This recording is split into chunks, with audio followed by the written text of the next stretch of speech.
The galactic rim looked like reality was sick. Space itself had tears in it, bleeding darkness. Through those tears, the Devourers pushed into normal space. They were hard to look at. Shapes that didn't make sense, existing in too many dimensions at once. Admiral Tae-Yang watched from the Eternal Vigil's bridge as his fleet arrived.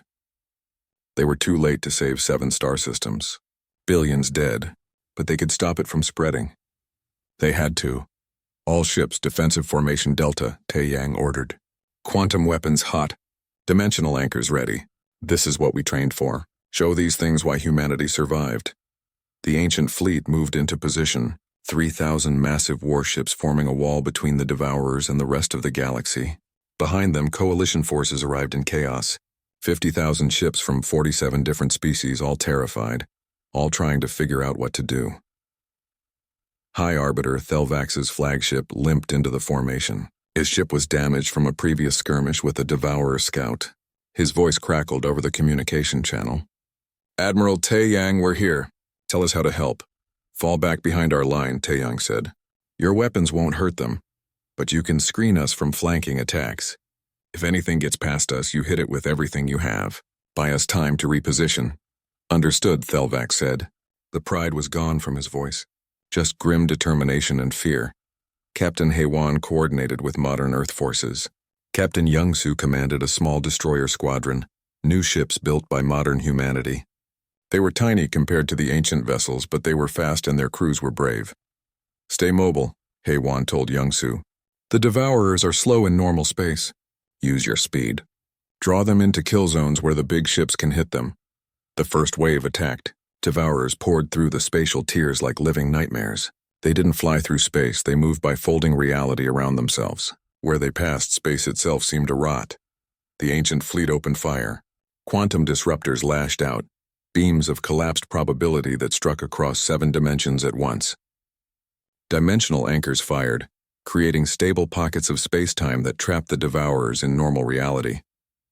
Once trapped, they could be hurt, but it was so hard. For every Devourer they destroyed, more came through. And even with weapons designed specifically to fight them, the cost was high. Ancient ships took damage. Hulls that had survived 500,000 years cracked under the dimensional stress.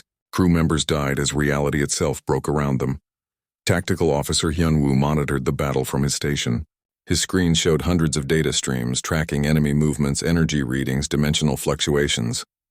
He was looking for patterns, for weaknesses, for anything they could exploit. Admiral, Hyunwoo called out. I'm seeing a pattern in their emergence points. They're not random. All the tiers are connected to one central point deeper in dimensional space. It's like a hub feeding them through.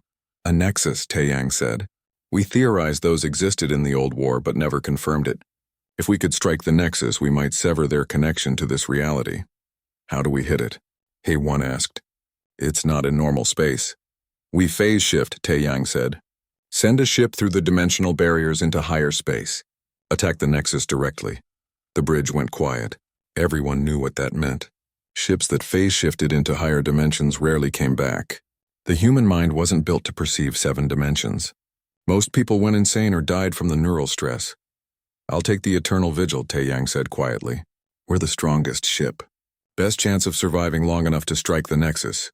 No, Captain Heywan said firmly. You trained us for this. You woke us up to carry this burden forward. You can't sacrifice yourself in the first real battle.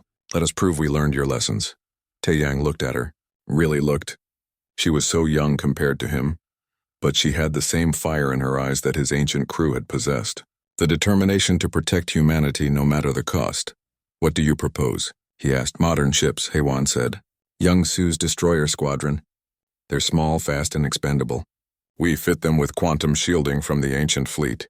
They phase shift through while the big ships create a dimensional corridor. Your fleet keeps the Devourers busy. Our fleet hits the nexus. It was suicide. Everyone knew it.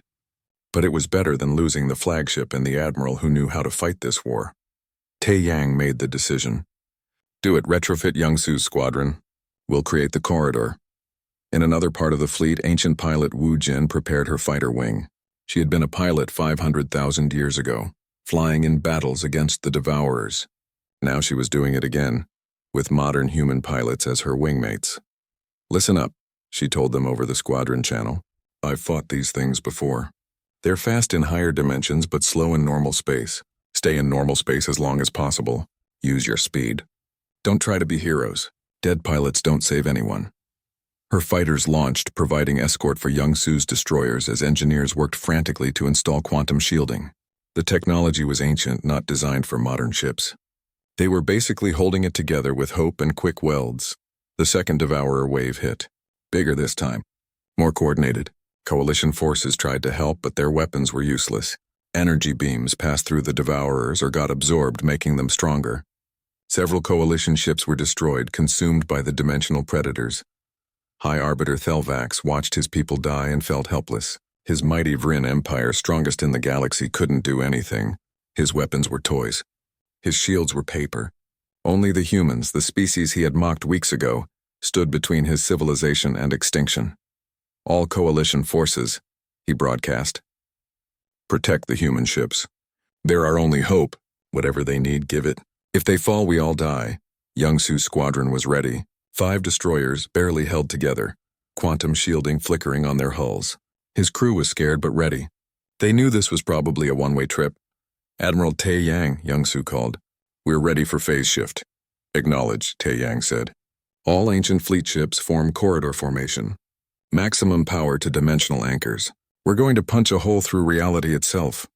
The ancient fleet moved. Dreadnoughts and battleships arranged in a precise pattern, creating a tunnel of stabilized spacetime that reached into higher dimensions. It took incredible power. Energy readings spiked so high they were off the scale. The strain on the ships was enormous, but they held. Corridor stable, Hyunwoo reported.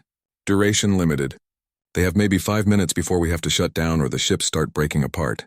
That'll have to be enough, Tai Yang said. Young-Su, you're cleared for entry. Good luck. The 5 destroyers accelerated into the corridor. Reality twisted around them. The pilots screamed as their brains tried to process 7 dimensions at once. Colors that didn't exist. Sounds that were shapes.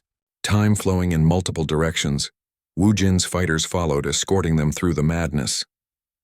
Her experience helped. She had done this before. She knew how to filter her perception, how to focus on what mattered and ignore the impossible geometry around her. They emerged in higher dimensional space. The nexus was there, enormous and terrible. A being of living mathematics, pure organization from dimensions humans weren't meant to perceive. It pulsed with stolen life energy from the star systems it had consumed.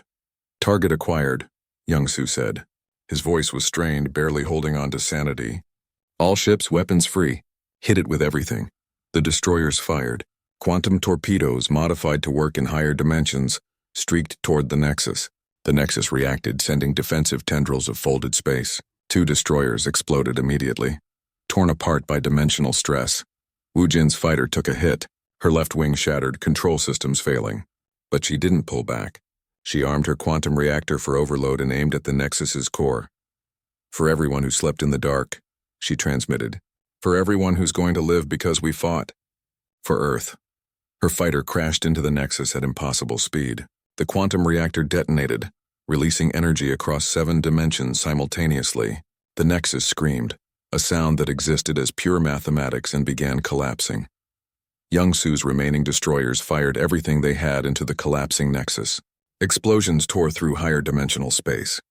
Reality itself seemed to scream, then silence. In normal space, every devourer suddenly froze.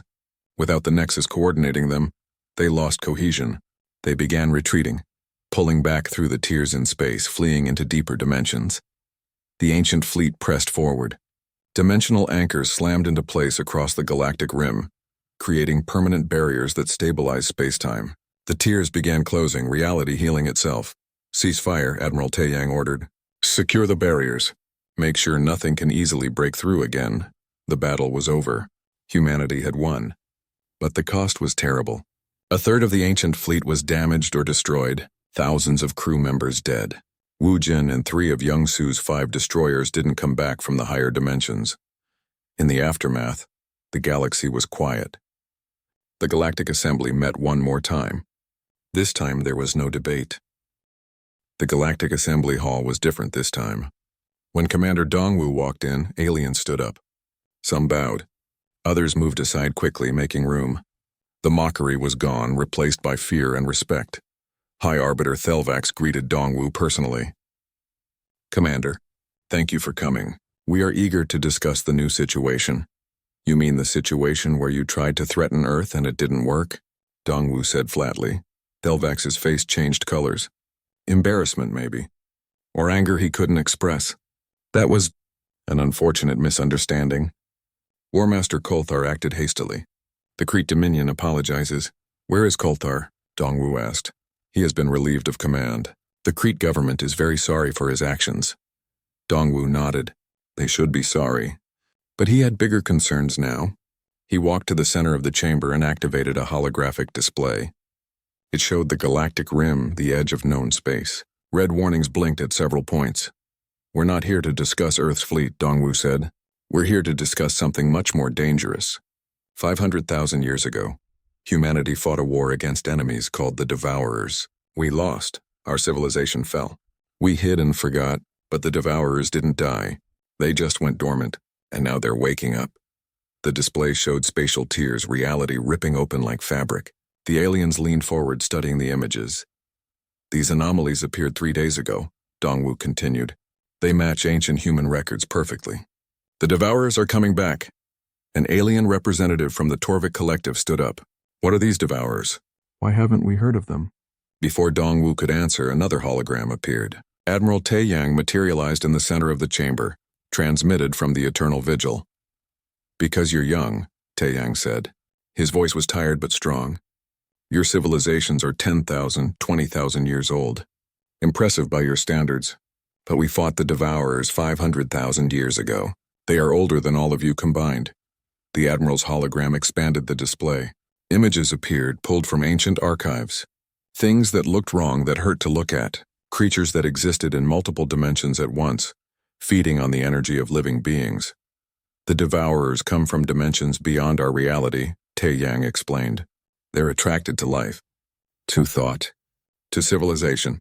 The bigger and more advanced a civilization becomes, the more they want to consume it. When humanity's first empire spanned 10,000 star systems, we became the brightest target in the galaxy. They came for us. And they nearly won. On Earth, Dr. Bomi was frantically working with ancient analyst Daejong. He had awakened from stasis 3 days ago, his mind full of technical knowledge about the Devourers. Together, they were decrypting old battle reports and research files. The Devourers exist in at least 7 dimensions simultaneously, Daejong explained to Bomi. When we see them, we're only seeing a small part of their true form. That's why normal weapons don't work. You can destroy their 3-dimensional manifestation, but they just reform from higher dimensions. How did ancient humans fight them? Bomi asked. We developed quantum weapons that could strike across dimensional boundaries, dimensional anchors that stabilized space-time, trapping them in our reality. It barely worked. We won some battles, but we were losing the war. That's why we enacted the Silence Protocol. We couldn't beat them, so we hid until they moved on. Another awakened ancient, Misun, joined them. She was a xenobiologist who had studied the Devourers for decades before going into stasis. Her knowledge was crucial now. The worst part is how they hunt, Misun said. They're drawn to large concentrations of organized energy. Big civilizations. Lots of ships and technology and thought. Right now, the Galactic Coalition has 47 spacefaring species, all packed relatively close together. From the Devourers' perspective, you're a feast waiting to be consumed.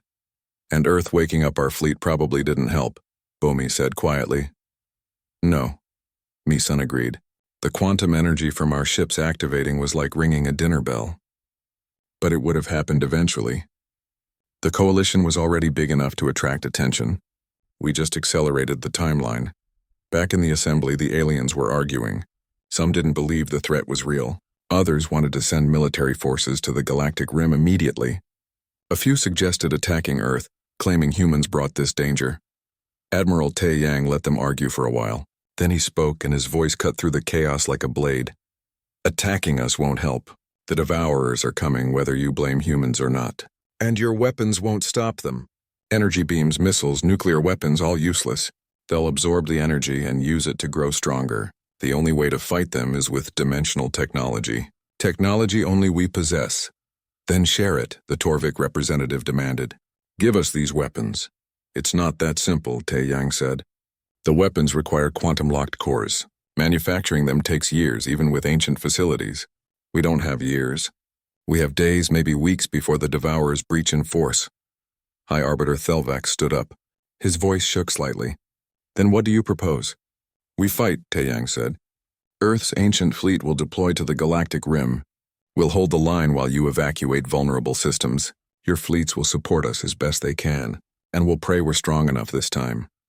As the assembly dissolved into emergency planning, forward coalition scouts at the Galactic Rim sent desperate messages. They had made contact with the Devourers. The recordings were horrible. Scout ships approached the spatial tiers to investigate. Things came through.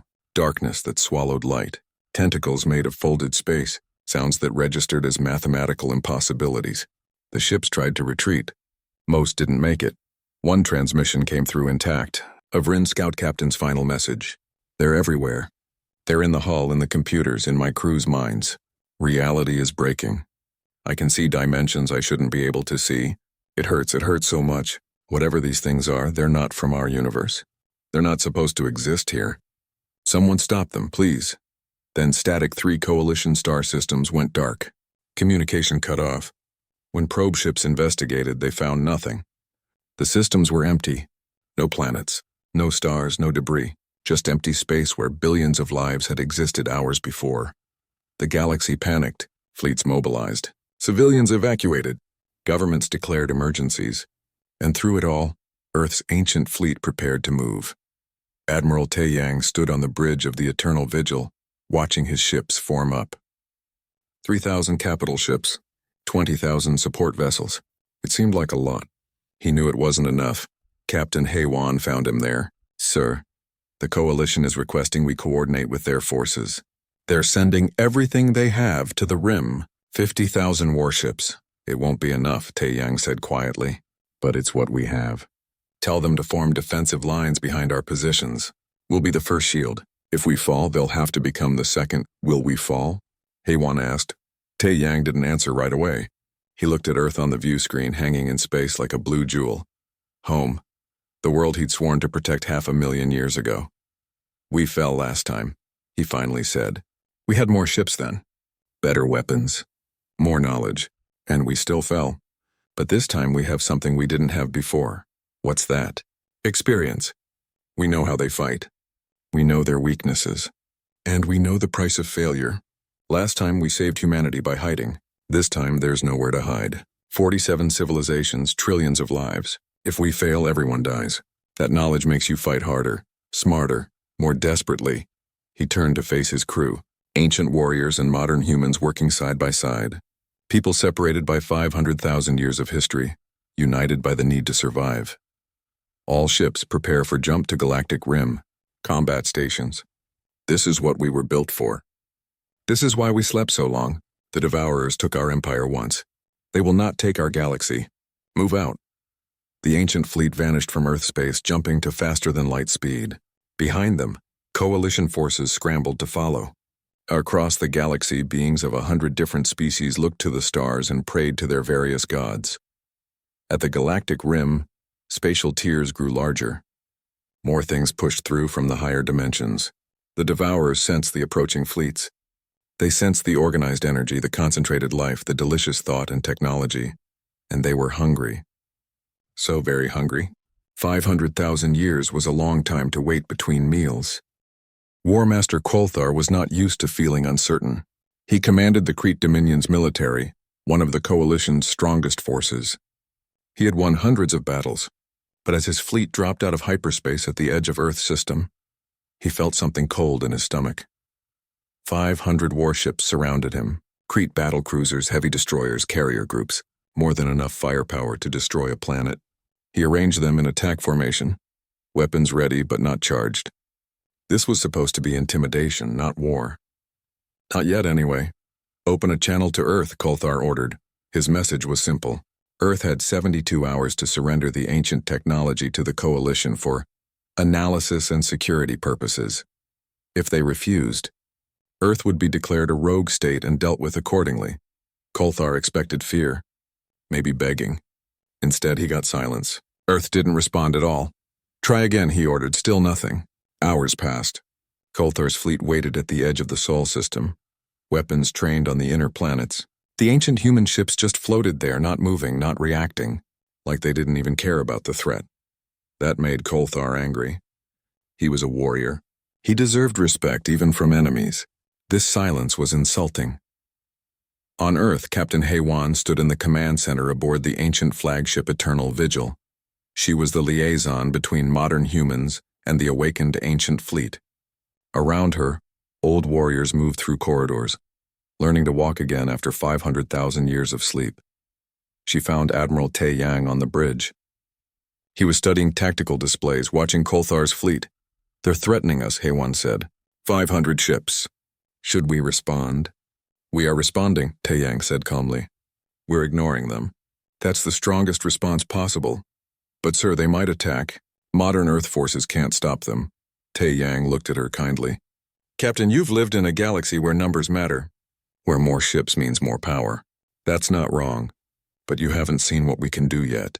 500 ships, 50,000 ships. It doesn't matter.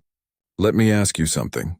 If a child threatens you with a toy sword, do you run away?" "No, but this is the same." "They think they're dangerous. We know better." Tactical Officer Hyunwoo called from his station. "Admiral, the Crete fleet is powering weapons. They're preparing to fire a warning shot." "At what target?" Tae Yang asked. "One of our cruisers. The Silent Dawn. She's positioned away from the main fleet." Tae Yang nodded. "The Silent Dawn, good ship. Sungmin, are you monitoring?" Weapons Specialist Sungmin's voice came through the comm. She was aboard the Silent Dawn. "Yes, Admiral. We see them targeting us. Orders?" she asked. "Don't even raise shields," Tae Yang said. "Let them shoot. Show them what quantum-locked hulls can do."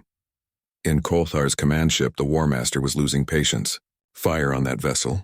One barrage. Show them we're serious." 20 Crete battlecruisers opened fire. Energy beams and missiles streaked across space. Enough firepower to crack open a moon. The barrage hit the Silent Dawn perfectly. Direct hits across the hull. The explosions lit up the dark. Energy flared. Missiles detonated. For a moment, nobody could see through the fire and debris. Then the fire cleared. The Silent Dawn floated exactly where it had been.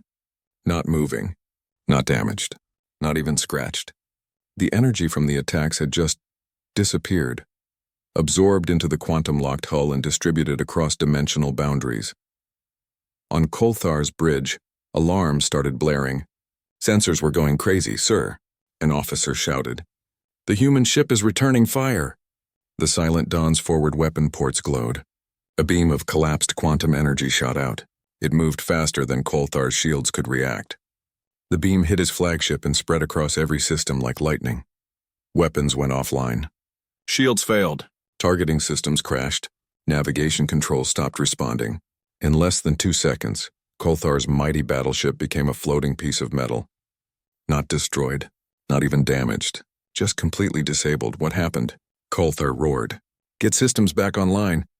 "We can't, sir. Every offensive system has been surgically disabled. It would take days to repair, maybe weeks." The War Master stared at his dead screens. One shot, one ship. His flagship was helpless, and the human vessel hadn't even moved. Admiral Tae Yang's voice came over open frequencies. Every ship in both fleets heard him. That was precision. "Now let me show you power." The ancient fleet activated in perfect synchronization. 3,000 capital ships, 20,000 support vessels, all charging weapons at once. Energy readings spiked so high coalition sensors overloaded trying to measure them. One ship, a massive dreadnought called the Hammer of Ages, moved forward.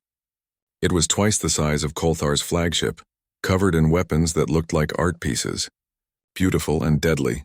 "Target the moon at coordinate 773, Tae Yang ordered. It was a dead rock, lifeless, 4 million kilometers away. Nothing important. Just a target. The Hammer of Ages fired its main cannon. The weapon was based on quantum deletion technology. It didn't blow things up. It removed them from reality. The beam crossed 4 million kilometers in seconds. It touched the moon, and the moon stopped existing. Not exploded, not vaporized, just gone. Matter converted directly to energy and dispersed across dimensional boundaries. Empty space remained where a celestial body had been. Kolthar's fleet panicked. Ships broke formation. Some tried to run. Others powered down completely, showing surrender. The War Master himself could only stare as the impossibility of what he'd seen broke his understanding of physics. Retreat, he whispered, then louder. Retreat! All ships retreat from the Sol system now! The Crete fleet scattered like insects. They ran, jumping to hyperspace as fast as their engines could charge. Within minutes, all 500 ships were gone. In the Galactic Assembly, representatives watched the recordings in complete silence. The footage was clear. Earth's ancient fleet had disabled the War Master's flagship with one shot. They had erased a moon from existence, and they hadn't even seemed to try hard. High Arbiter Thelvax stood slowly. His forearms trembled slightly. We need to discuss this situation. Clearly, we have underestimated humanity. I propose an emergency session. Earth should be invited to speak. This time we will listen. Commander Dongwu received the invitation an hour later. He looked at Captain Heywan. They want to talk now. Funny how that works. Will you go? She asked. Yes, but not alone. Admiral Taeyang will join me. Let them see the man behind the ships. Let them understand who they were dismissing. The message went out across the galaxy. Earth requested a new assembly session. This time humanity would speak from strength. This time, the aliens would be the ones listening carefully. On the Eternal Vigil, Admiral Taeyang prepared to meet the modern galaxy. Hyunwoo helped him with the formal uniform, ancient design but perfectly preserved. How do you feel, sir? Hyunwoo asked. Meeting aliens who think humans are weak? Tired, Taeyang admitted. We've been fighting for respect since before these civilizations existed. I had hoped the galaxy would be wiser by now, but some lessons must be taught again and again. He walked to the bridge and looked at the view screens. Earth floated below, blue and beautiful. Home. He had left it 500,000 years ago, left it to sleep while humanity forgot and remembered and grew again. We're not just showing power, he said quietly. We're reminding the galaxy of something important. You can't bully humans. You can't threaten us and expect us to bow. We've survived things these aliens can't imagine. We fell from an empire of 10,000 worlds and climbed back. We hid in darkness for 500,000 years, and we're still here. That's the real message. Sungmin joined them on the bridge. Admiral, I'm receiving reports from across the galaxy. Alien fleets are pulling back from human space. Some governments are sending apology messages. Others are requesting non-aggression pacts. Good, Taeyang said. Fear can teach faster than words. But it's not enough. They need to understand we're not here to conquer. We're here to protect. There's a difference. Captain Heywan received a private message. Her face went pale as she read it. Admiral, she said urgently, we have a problem. Deep space monitoring stations are detecting spatial anomalies at the galactic rim. The same kind of tears in reality described in your old battle reports. Taeyang turned slowly. The Devourers? Unknown. But the energy signatures match the ancient records. Something is pushing through from higher dimensions. The bridge went quiet. Every ancient warrior there knew that name. The Devourers. The enemy that destroyed humanity's first empire. The reason they had hidden for 500,000 years. So that's why the protocol activated, Taeyang said quietly. Not just because humanity was threatened by the coalition, because the real threat is coming back. He straightened his uniform and looked at his crew. We always knew this was possible. The Devourers aren't dead, just dormant. And now the galaxy is full of civilizations again, full of energy and life. We've rung the dinner bell. What do we do? Heywan asked. Taeyang smiled, but it wasn't a happy smile. What we were built to do. We stand between humanity and the dark, and this time we teach the galaxy how to fight back. They wanted to know what Earth has been hiding. They're about to find out we've been hiding the only weapons that can save them all. Dr. Bomi couldn't sleep. She had been working at the Luna Research Station for 3 years, studying the mysterious quantum cores found buried under Antarctic ice. The cores were old, really old. Dating showed they were at least 500,000 years old. But that was impossible. Humans didn't exist that long ago. Not as a spacefaring civilization anyway. The cores were sealed with encryption nobody could break. Every computer on Earth had tried. Every expert had failed. The quantum data inside remained locked, waiting for something. Tonight, that something happened. Bomi was alone in the lab when all 12 cores suddenly lit up. Blue light filled the room. The cores started vibrating, humming with energy. Screens turned on by themselves. Data began flooding through the system so fast Bomi couldn't read it. What's happening?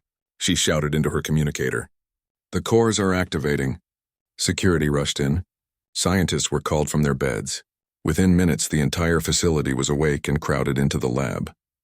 Everyone stared as ancient technology came to life after 500,000 years of silence.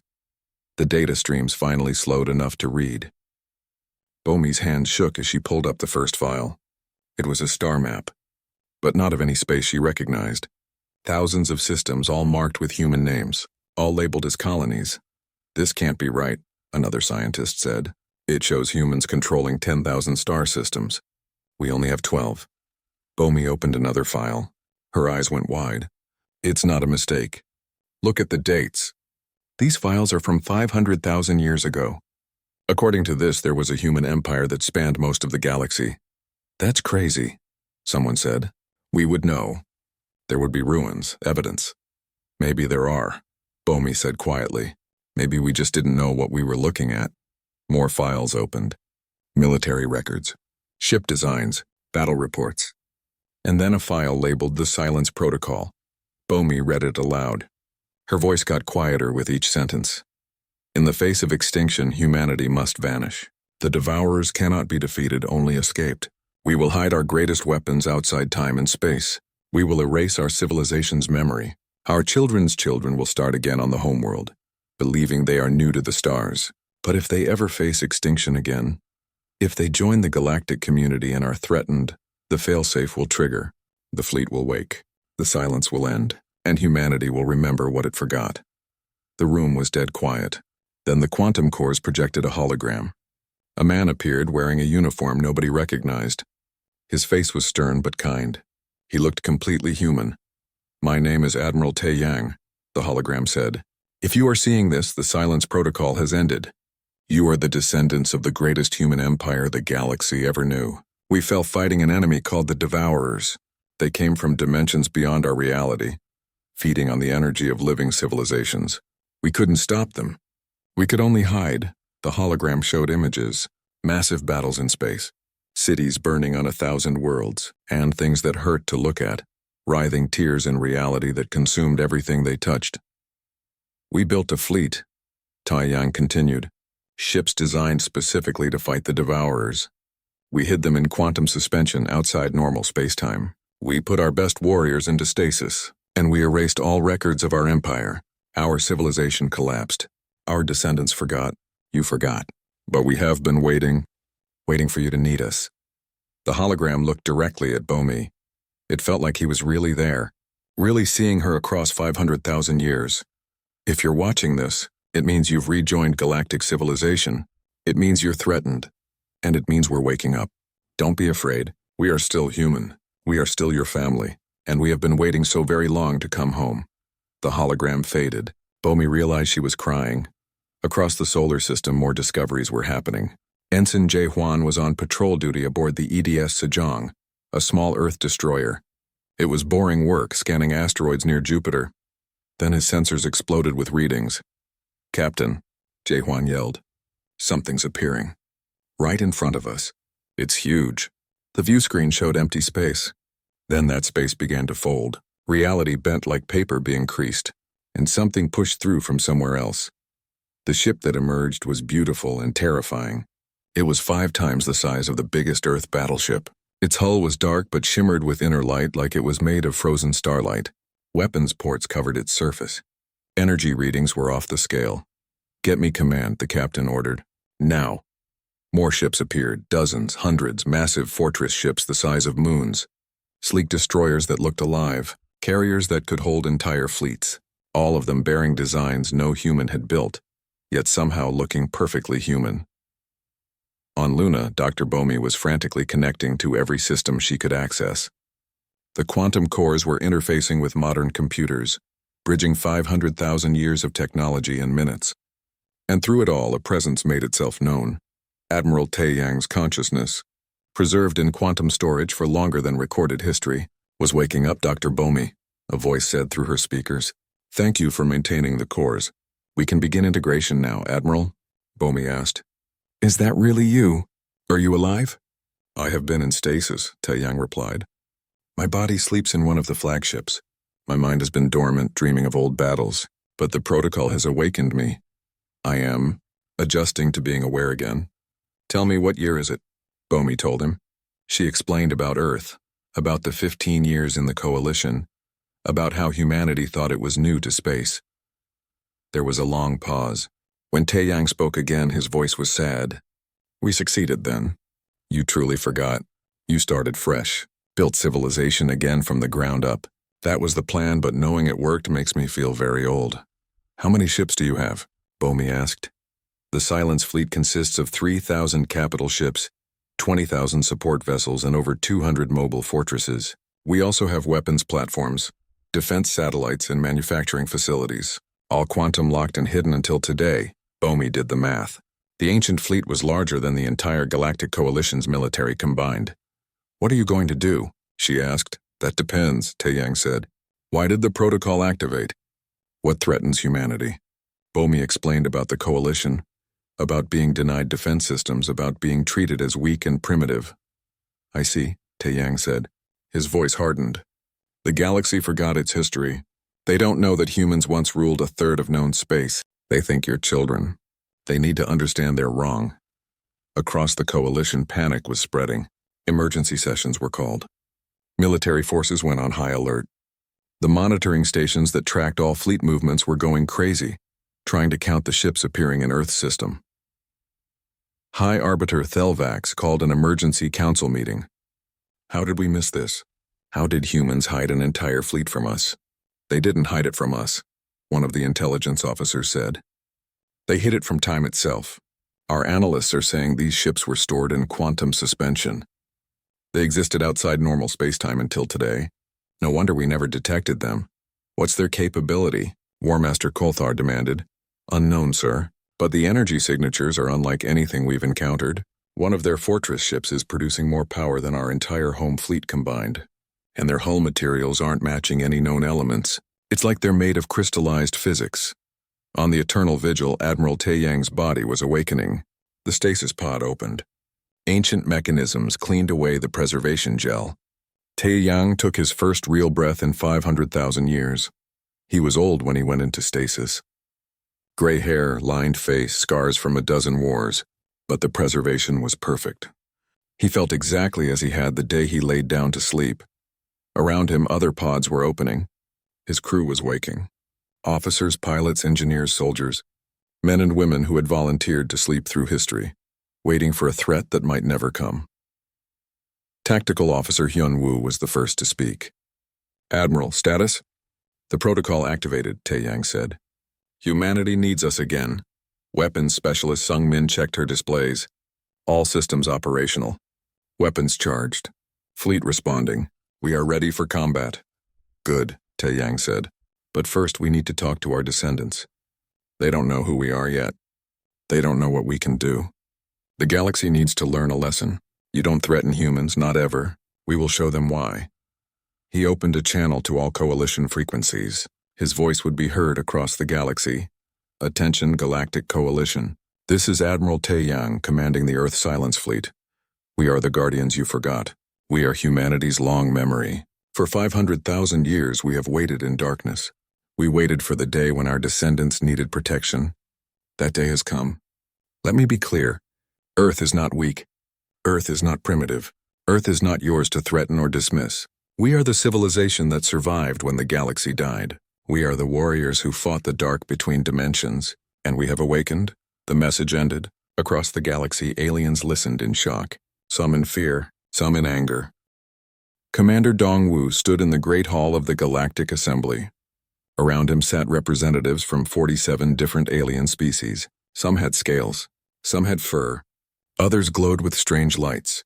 All of them looked at Dongwu with the same expression. They thought humans were stupid. It had been 15 years since Earth joined the Galactic Coalition. 15 years of being treated like children. The aliens gave Earth basic technology and laughed at human efforts to build better ships. They shared old star maps and called it generous. When humans asked for help, the aliens patted them on the head like pets. Today, Dongwu came to ask for defense systems. Earth needed protection. The Sol system was too exposed. But looking at the faces around him, he already knew the answer. "Honored members," Dongwu said, "humanity requests increased military support for our home system. We have detected unusual activity at the edge of our space. We need better weapons, better shields. The aliens looked at each other. Then they started laughing. High Arbiter Thelvac stood up. He was the leader of the Vryn Empire, the most powerful nation in the galaxy. His forearms spread wide as he spoke. Commander Dongwu, your concern is noted. But humans control only 12 star systems. Your fleet has just 200 ships. The Vryn Empire alone has 50,000 warships. Why do you need more? Because threats don't care how many ships we have, Dongwu replied. They only care that we're vulnerable. More laughter filled the hall. War Master Kolthar, a massive creature covered in armor plates, slammed his fist on his desk. Vulnerable? You're in coalition space now, human. We protect you. You should focus on art and culture. Leave war to real warriors. A single Crete battlecruiser could conquer Earth in one day. Captain Heywan sat in the gallery above watching the meeting. Her hands gripped the railing hard. She was Dongwu's military advisor, a trained officer in Earth's defense force. She had seen the reports, strange energy readings near Jupiter, gravitational waves that made no sense, old equipment activating in deep space for no reason. Next to her, Ambassador Yujin whispered, "They don't understand. They think we're new to space. We are new," Heywan said quietly. "We've only had faster-than-light travel for 30 years. No." Yujin's voice was strange. "We're new to them, but the universe remembers. The old stories in the military academies aren't just stories. I've seen the classified files. There are things on Earth older than any of these civilizations." Heywan turned to look at her. "What do you mean?" "The silence protocol," Yujin said. "The encrypted archives in Antarctica. The quantum cores we can't open. We think we discovered space travel. But what if we just remembered it?" Below, the assembly was voting. Hands, claws, and tentacles rose in the air. The vote was unanimous. Earth's request was denied. High Arbiter Thelvac smiled down at Dongwu. "Humanity should be grateful for our protection. You pay almost nothing to be in the coalition. We defend your borders. We share our knowledge. In return, you just need to trust us. Stop trying to build weapons you don't need." Dongwu bowed slightly. He kept his face neutral, but inside he was angry. Not at the rejection. He expected that. But at the casual dismissal, at being treated like Earth was a burden instead of a partner. "I understand," Dongwu said. "Thank you for your time." As he turned to leave, his communication device buzzed. "Priority message. Eyes-only encryption." Dongwu glanced at the screen and his blood went cold. "Unknown signatures detected at Sol System Edge. Defense Protocol Omega initiated. Protocol Omega." Dongwu had never heard of it. It wasn't in any manual he'd studied. But something about the name made his skin prickle. Heywan and Yujin met him outside the hall. "What's wrong?" Heywan asked. Dongwu showed them the message. Yujin's eyes went wide. "Oh no. It's starting." "What's starting?" Dongwu demanded. "What is Protocol Omega?" "I don't know exactly," Yujin said. "But it's old. Really old. It's mentioned in fragments of the Antarctic archives. Something about awakening. About remembering." They rushed to the docking bay where their ship waited. As they ran, Dongwu tried to call Earth Command. The response he got was chaotic. "Sir, we don't know what's happening," the communications officer said. Her voice shook. "Massive energy signatures are appearing all over the solar system. Near Jupiter, near Saturn, even past Neptune. Hundreds of them. No, thousands. They're getting stronger." "What kind of signatures?" Dongwu asked as they boarded the ship. "We don't know, sir. They're not matching any known technology. Not ours, not alien. The energy readings are off the scale. And sir, there's something else. Old systems are activating. Defense satellites we didn't build. Computer cores we didn't know existed. They're all syncing up, responding to something." The ship launched, heading for the jump point back to Earth. In deep space, monitoring stations across the galaxy were detecting the same thing. Something enormous was happening in the Sol system.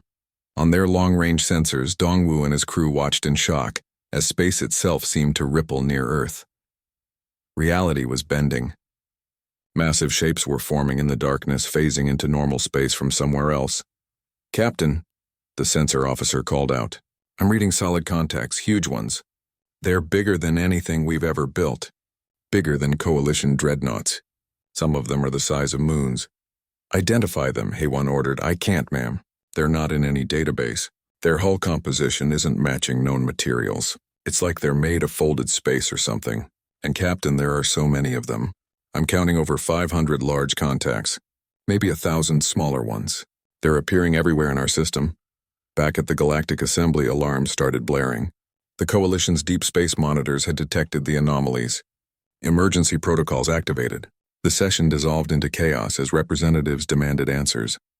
High Arbiter Thelvax stared at the holographic display showing the Sol system. His expression changed from arrogance to confusion to something close to fear. "What have the humans been hiding?" he whispered. War Master Kolthar pulled up military feeds. His combat experience told him immediately what he was seeing. These weren't civilian ships. These were warships. And their design was nothing like human technology. It was older, more elegant, more deadly. "Impossible," Kolthar said. "Humans can barely build a decent frigate. They don't have ships like this. Nobody has ships like this." One of the objects near Jupiter had fully materialized. It was a fortress, angular and predatory, bristling with weapons that radiated power. Its surface shimmered with energy that bent light around it. Coalition sensors tried to scan it and failed. The hull was reflecting every scanning beam back. Dongwu's ship jumped to faster than light speed, racing back to Earth. In the command chair, he gripped the armrests tightly. Around him, his crew worked frantically to make sense of the data pouring in. "Sir," the communications officer said, "we're receiving a transmission. It's coming from inside our solar system, from one of the unknown ships." "Put it through," Dongwu said. Static filled the bridge. Then a voice spoke. It was human. But the accent was strange, ancient, speaking words in a dialect that hadn't been used in thousands of years. The computer translated slowly. "This is Admiral Taeyang of the Eternal Vigil. Authentication code Omega confirmed. The silence is broken. The fleet awakens. All human forces stand ready. We are coming home." The transmission ended. Dongwu and his crew sat in stunned silence. Finally, Heiwan spoke. "What fleet?" "We don't have a fleet like that." "Where did they come from?" Eugen's voice was quiet. "Not where. When. I think they've been waiting a very long time."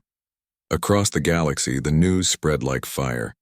Humanity, the weakest member of the Coalition, somehow had a fleet that made the greatest powers look like children.